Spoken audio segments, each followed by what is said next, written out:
هاي everyone، شلونكم؟ يا رب كلكم بخير. قصتي اليوم عن سلاس فرنسز.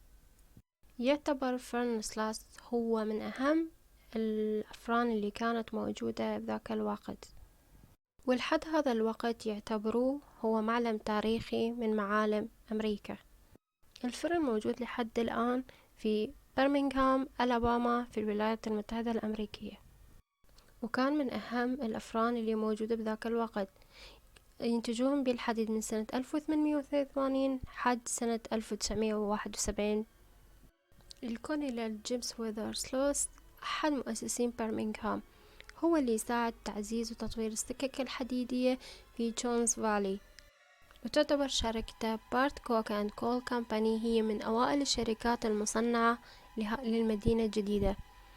أسس جيمس ويذر شركته سنة 1881، وفعلا بدأوا يبنون أول فرن لصهر الحديد على مساحة تقدر ب50 فدان، يعني تقريبا 202 ألف متر، وسموها سلاس فارنس كامباني اللي هي كانت شركة خاصة. المهندس المسؤول عن البناء كان هاري هارتفيرز، وكان وياه طالب ألسون لاند اللي هو كان أحد طلبة ومساعدين المخترع الإنجليزي توماس ويتبل. الفرن كان جدا ضخم، حوالي طوله 60 قدم تقريبا 18 متر، والقطر 18 قدم يعني تقريبا 5.5 متر. وفعلا بدأ الإنتاج في بداية الشهر الرابع من سنة 1882. انتجوا تقريبا 24 ألف طن من الحديد عالي الجودة. سنة 1883 في لوسفيل كنتاكي حصلوا على الميدالية البرونزية. سنة 1886 اشتروا مجموعة من المستثمرين شركة سلاس، ورجعوا وسموها من جديد بعد ما نظموها وغيروا بيها سنة 1899 وسموها سلاس فيلد ستيل اند ايرون. بذاك الوقت كانت هناك اكو مجموعات اللي هم يشتغلون مع عمداء محليين بنظام يسموه بانج، كانوا يشترون العمال المدنيين من الأصول الأفريقية ويجبروهم ويشغلوهم بهذه الأفران. عمداء البلدات كانوا يعتقلون رجال أمريكيين من أصول أفريقية خاصة بشكل أساسي، يتهمون بتهم وهمية، أبسط شيء يتهموهم أنهم بالتشرد. بعد ما يتهموهم طبعا بأي تهمة هم كانوا ملفقية لهم، تجي شركة سلاس ويشترون هذول الرياجيل ويعملوهم كأنهم عبيد. طبعا هذا النوع من الأشياء اللي كانت تصير استمر حتى بعد الحرب الأهلية. طبعا سلاس هذاك الوقت جمع ثروة كبيرة جدا بهاي الطريقة. 1902 قدر سلاس أن يشتري مراجل حرارية جديدة. سنة 1906 و1914 رجع واشترى غلايات جديدة للمصنع، ورجع وبنى أفران بصورة كاملة بمعدات حديثة تقريبا بين سنة 1927 و 1929. سنة 1909 جيمس بيكر رينغدوفل هو اللي كان مشرف على البناء بهذه الأفران، وعلى مدار 21 عام. طبعا وخلال هاي الفترة أضاف هواية وحسن بالأفران والتصميمات والبطانات، وحصل على 17 براءة اختراع خلال هاي الفترة. شركة سلاس فيلد صارت ثاني أكبر شركة وأهمها في منطقة جيفرسون. مو بس هيجي، الشركة صارت من أهم وأشهر الشركات الموجودة على نطاق العالم. خلال فترة تشغيل هذا الأفران طبعا بنت الشركة حوالي 48 كوخ صغير للعمال اللي هم اشتراهم بمكان قريب بوسط المدينة، وسموه بسلاس كوترز. طبعا بفترة الخمسينات والستينات عانت منطقة برمنغهام من تلوث شديد بالهواء بسبب أفران الصهر. بالإضافة لكل هاي الأشياء كانوا العمال يشتغلون 12 ساعة، أحيانا أكثر من 12 ساعة، وما عندهم حقوق، يعني ساعات طويلة يشتغلون وأجرهم جدا منخفض. بالإضافة إلى أنه الشركة ما كانت توفر لهم أي حماية، ممكن يموتون بأي خطوة يخطوها بهذا المصنع وماكو من يسأل عليهم أو حقوق لهم. بسبب الأبخرة المتصاعدة عند الصهر، هواي من العمال يفقدون توازنهم ويوقعون بالداخل ويحترقون ويموتون، وبعضها ماتوا بسبب تسممهم بأول أكسيد الكربون. وهمينا أكو هواية صارت انفجارات اللي تنتج أو الضغط اللي موجود من أنابيب البخار، وهمينا يؤدي إلى وفاتهم. حرفيا قالوا أنه العامل داخل هذا الفرن كل خطوة يخطي بيها داخله هو ماشي إلى طريق موته. واحدة من الحالات اللي سجلت أثناء فترة استراحة الغداء، واحد من العمال كان موجود قرب آلة لتأخذ الحديد وترميه حتى ينصهر. للأسف هذا الرجال تعلقت ملابسه بهاي الآلة وسحبته، وشافوا العمال هذا المنظر. طبعا قالوا ما يقارب أنه 47 عامل انتهت حياتهم وماتوا بهذا الفرن. هذا الرقم كان أكثر 10 مرات من المعدل الطبيعي لحدوث وفيات أو حوادث بأي فرن كان موجود بذاك الوقت. سنة 1888 حصل انفجار بوحدة من المحركات، وهذا سبب بعمى 6 من العمال. طبعا مو بس هيجي، ممكن يتركون العامل يشتغل ليوم كامل، أو ممكن العامل إيده تسبب بحروق حتى أنه ينزل من عندها الدم ويجبروه أنه يشتغل رغم الألم اللي هو بيه. ولو حصل وشافوا أي عامل سرق أو بالغلط كانت أي قطعة معدنية موجودة عنده، يطردوه على الفور وما ينطوا أي حق أو أي راتب إله. سنة 1906 جيمس سلاس توفي في الفرن نفسه. يقولون كان موجود على سطح الفرن، وبسبب غاز الميثان حسب ما قال التقرير أنه فقد توازنه ووقع داخل واحدة من أفران الصهر وتوفي على الفور. وبدت الأحداث الغريبة تصير بعد وفاة جيمس بالفرن. ومن الأشياء والأحداث اللي توثقت بالفرن، الحارس الليلي سنة 1926 يقول أثناء جولته المعتادة من كان يمشي حاس أنه واحد دفعه بقوة من خلف وبصوت عالي وغاضب قال له ارجع للعمل. يقول أني من جيت أباوع ما كان أكو أحد ولا عامل ولا أي شي بالمكان. استغربت من الموضوع، وبوقتها فعلا كان الحارس مصاب جروح. سنة 1947 اختفى 3 من المشرفين على الفرن ذاك الوقت. بعد ما دوروا عليهم لقوهم في الجزء الجنوب الشرقي من المصنع بغرفة المراجل، فاقدين وعيهم ومقفول عليهم الباب. قالوا احنا ما نتذكر انه شنو اللي صار علينا، بس احنا شفنا شخص كان جلده محترق بشدة وشكله شوية بشع، وصاح علينا بغضب انه حتى ندفع الفولاذ.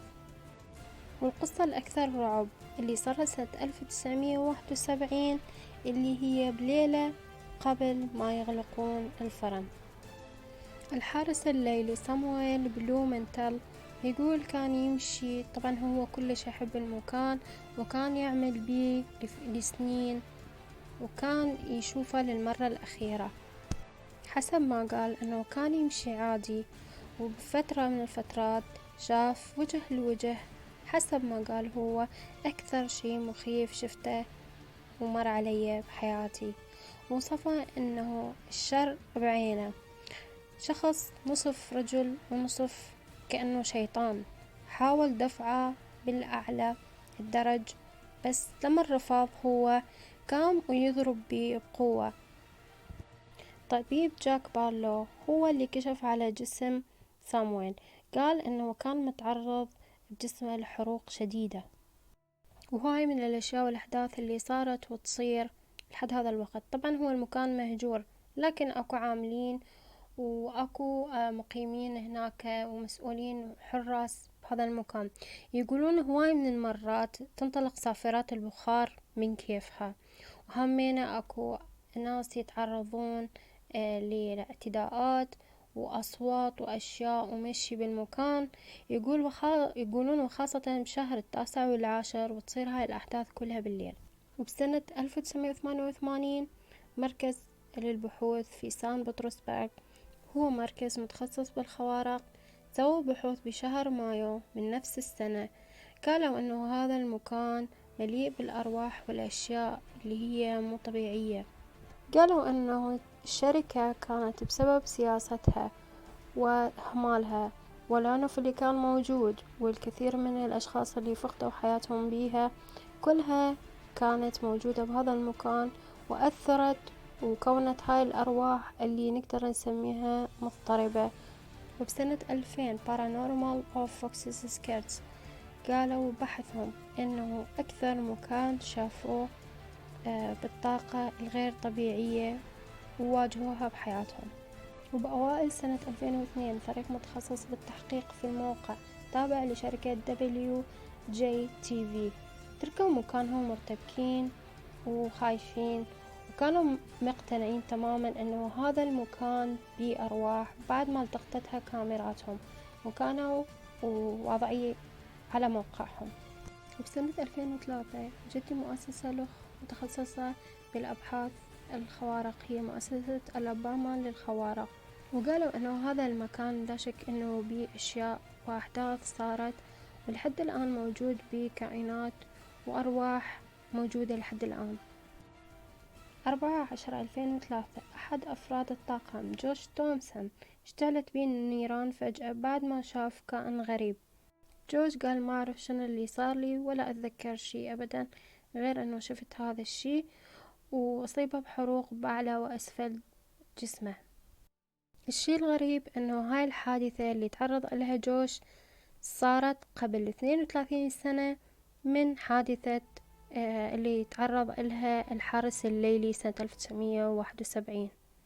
وبسنة 2005 محققين نفسيين في سالز تابعين برنامج تلفزيوني إيرلاين منتصف جلستهم للتصوير بدأ واحد من عندهم ينزف تلقائيا، كان جرح موجود بظهر ايده اليمنى. وقفوا التصوير على الفور وطلعوا، بس بعد ما كانت كاميراتهم أخذت صور لهذه الأرواح. وبسنة 2009 Unexplained Mystery صوروا فعلا هواية من الظلال والأشياء بكاميراتهم. وبسنة 2012 واحد من طاقم Ghost Adventure تعرض للاعتداء الجسدي، وطبعا هذا الاعتداء نفسه اللي مثلوه في فيلم Ghost Hunted اللي مثلوه سنة 2014. طبعا هواية من التقارير والأحداث والأشياء اللي منشورة. الفيديوهات للأسف أنه حاصريها ومواقع رسمية صعب تنخذ، بس تقدر تحصل كم فيديو راح أحطها بنفس هذا الفيديو بالنهاية، واللي خافوا فتشي ليشوفهم. وهسا أحب أقول لكم أشوفكم على خير، مع السلامة، باي باي. In 1997, the Sloss Historical Society arranged for the Center for Paranormal Events in St. Petersburg, Florida, to come examine this site. Setting up night vision cameras, the crew spent 2 days filming locations throughout the complex. What they found is still being debated around the world. At 2 a.m. on May 12, 1997, this image appeared in the camera lens. Psychics claim it's a mass of angry energy. Skeptics call it a reflection of light. But from where did the light reflect? And why was it never seen on any other tape at any other time? And then there's this part here, the vortex. This is it. There, yeah, Did you right? hear that? Yeah.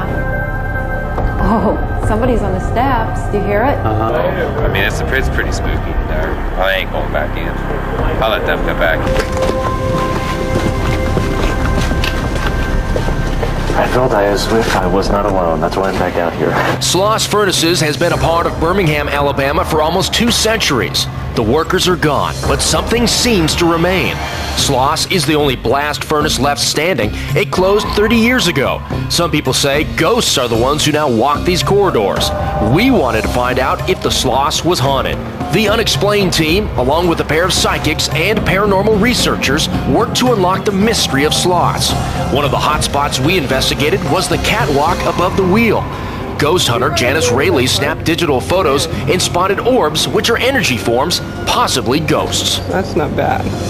But we also captured something very rare on video, a floating orb, a first for the Unexplained team. There's a big rush There. And something There it is. went between us.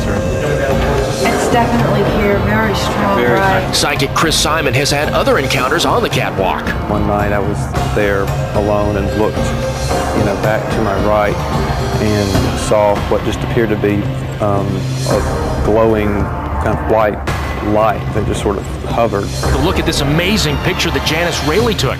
Look closely. It appears an apparition is watching. When we blow the image up, it takes on the form of a human face.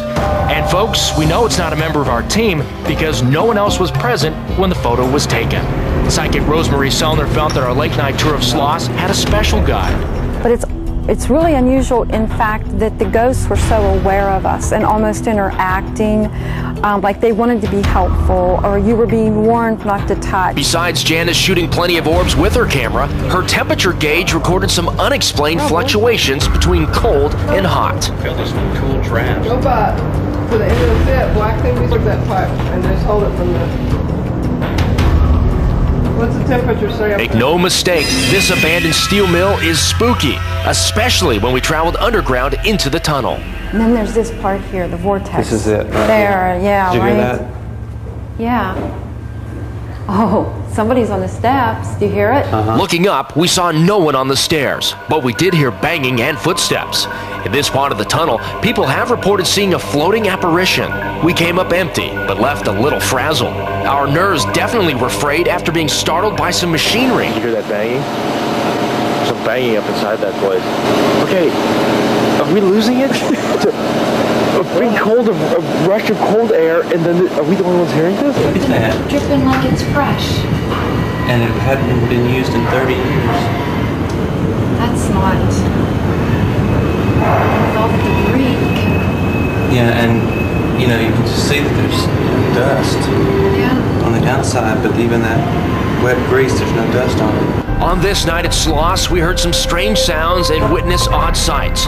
After our investigation, we determined many things inside this old steel mill will remain a mystery.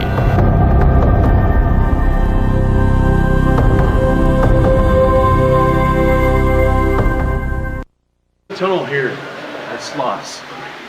Apparently, when you walk through this tunnel, you get slapped in the face by slag. See, this is what you don't want to do.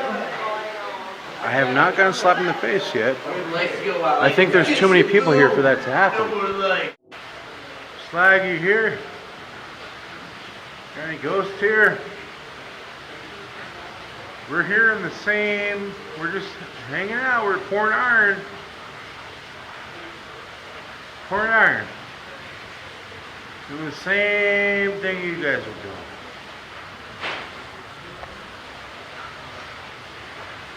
Same thing you guys are doing. Holy shit. Did you hear that? It sounded like somebody you guys are doing.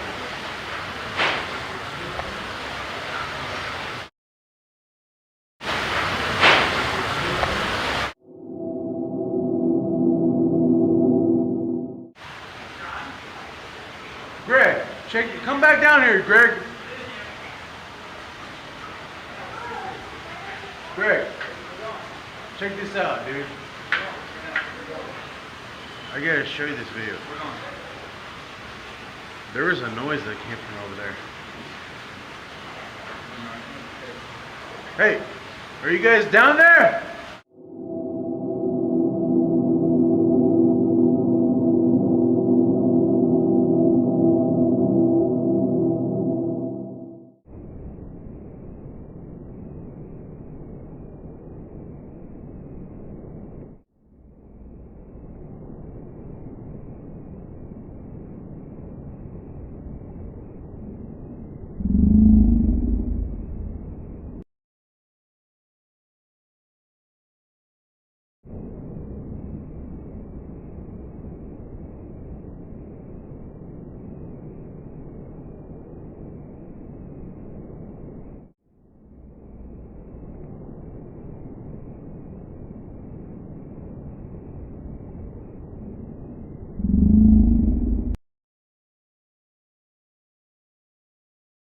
something over there. It sounded like somebody. I'm not. Hey, we're here pouring iron.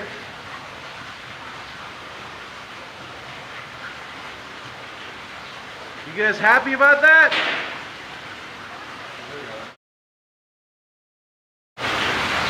You guys happy about that?